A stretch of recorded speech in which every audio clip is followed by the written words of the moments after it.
think when I was in grade 3 that I was different racially because I had my first racist experience at grade 3. Sometimes they'll say, you don't belong here, this is our country. It would be better for him to forget his indigenous side because it would be easier for him. And then when I went physically to visit the places, they were surprised because they expected me to look indigenous. Growing up until this day too, it's like I don't know where I fit. I don't know if I'm Filipino enough or I don't look like I'm Canadian enough.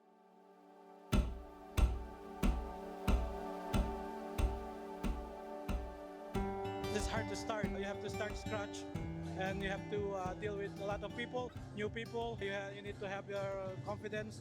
You know, pinakamataas siguro when I got my Canadian citizenship, and then your life changed and you keep up with the Canadian life. As a pharmacist, sometimes there will be those comments that I'm not from here, but then of course, like I still try my best to give them service, give them my clinical expertise, and then after they feel that I care for my patients, then I get their love back.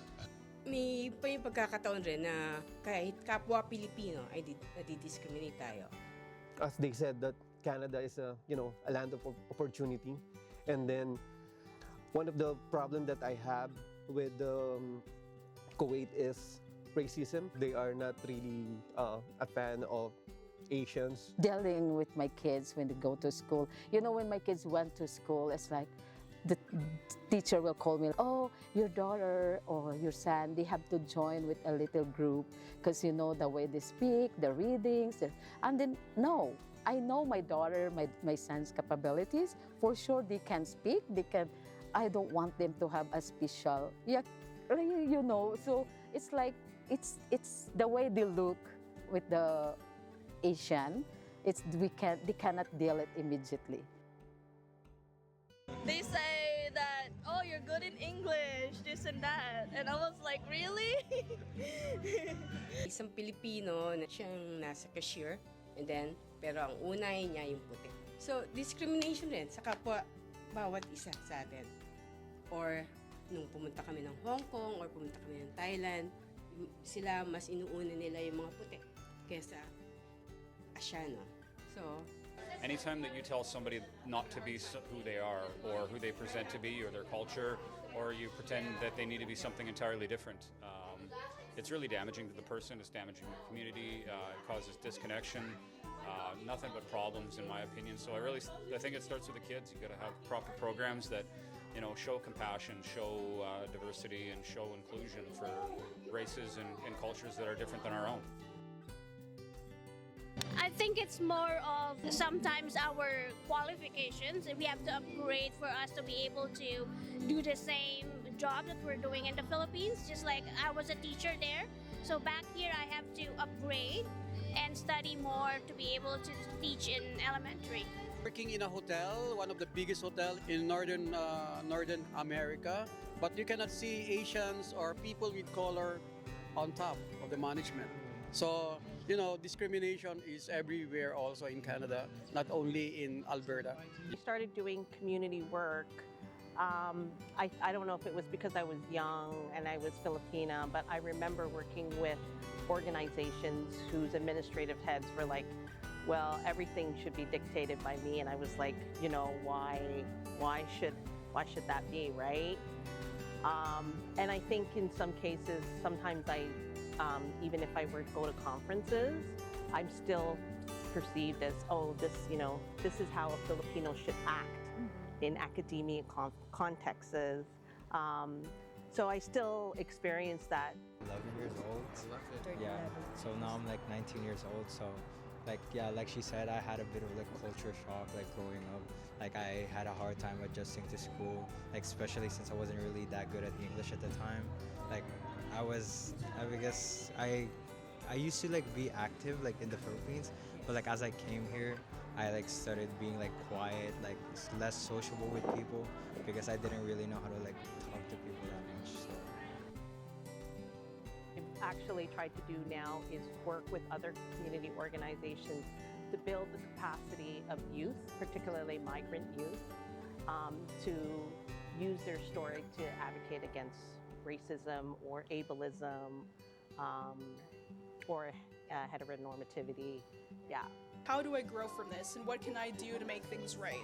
I believe in helping people being able to do better. I think if we can all come to an awareness that it doesn't have to be that way, and we can imagine a world where we don't have to,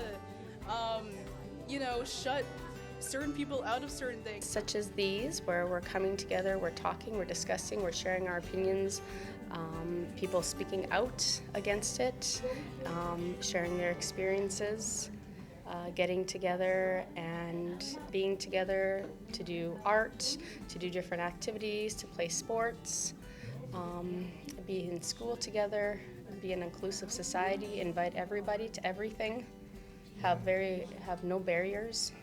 I mean, it was mostly some friends, some friends that I made. Even though it was hard, I ended up making some friends that helped me get through everything. There's an extra effort that you have to do, but then, we just try to fit in, and don't be, I guess, be more welcoming to other races as well. So. Bata pa lang, siguro sa edad ng 1, 2, 3, wala pa sa isip na discrimination or racism. Pero pagdating na ng 4, uy, ang taba niya. Uy, singkit ang mata niya. Kulay itim siya. Pandak siya. Pango siya. Education. Sa loob ng bahay mismo. Lahat nangyayari sa loob ng bahay at sa eskwela.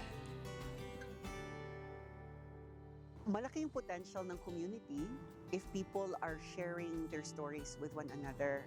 Pero pag, kunyari, meron po kayong experience ng racism, ako meron din experience, hindi tayo nag-uusap, we cannot support one another. But if we create a dialogue like this, actually the power of the community lies in the stories that we share. So kung meron sanang kwentuhan, merong exchange ng authentic experiences, then we have the ability to support one another. Siguro it would be great if we have a community that is open enough to talk about their experiences. Been significant improvements from when my father grew up, but also see people still trying to push agendas that are not towards uniting people. So yeah, over the long term, I definitely would say there's been improvement in that regard. Acknowledgements to the fact that we do land acknowledgements. I know that's kind of a touchy subject because people say it's a fluff. You're just acknowledging the land and then moving on and doing nothing about it. But when we have communication with the land and we speak from a place that we're all connected, I think that allows us to really look at the big picture and not be focused on the things that divide us as opposed to the things that bring us together. Nakamalaking advice is kung nafe-feel mo yung oppression na yon, yung racism, yung discrimination, it's important to first validate how you feel, na wala namang mali sa'yo. Hindi pwede na ikaw pa yung nabiktima, ikaw pa yung i-blame, and i-blame mo rin yung sarili mo kasi in-internalize mo na yon. Tapos sinasabihin mo sa self mo na baka sa isip ko lang to, baka ako talaga yung mali. So siguro when they catch themselves doing that, it's important to first validate na hindi, valid yung experience ko, wala akong maling ginawa, ako yung biktima dito, and then find your own source of strength from within. Importante yung mahanap mo yung sarili mong strength in coping and ano ba yung mga bagay na nagpapasaya sa'yo and focus on those things. We need to center Black and Indigenous voices. From what I've been learning, they seem to be the ones who are most impacted by racism. Everyone needs to be involved in the work of becoming more anti-racist. White people need to be included as well. Being okay with growing and learning, I think in general, we all need to be more comfortable with calling things out and be more comfortable with undoing prejudice. I would say your story is very powerful, and when you share your story with others, it creates a collective agency. So don't be silent. There's always another way to find to fight against racism. So you can fight against racism through art, you can fight against racism doing research, you can fight against racism supporting your community. So there's a lot of things that you can do together.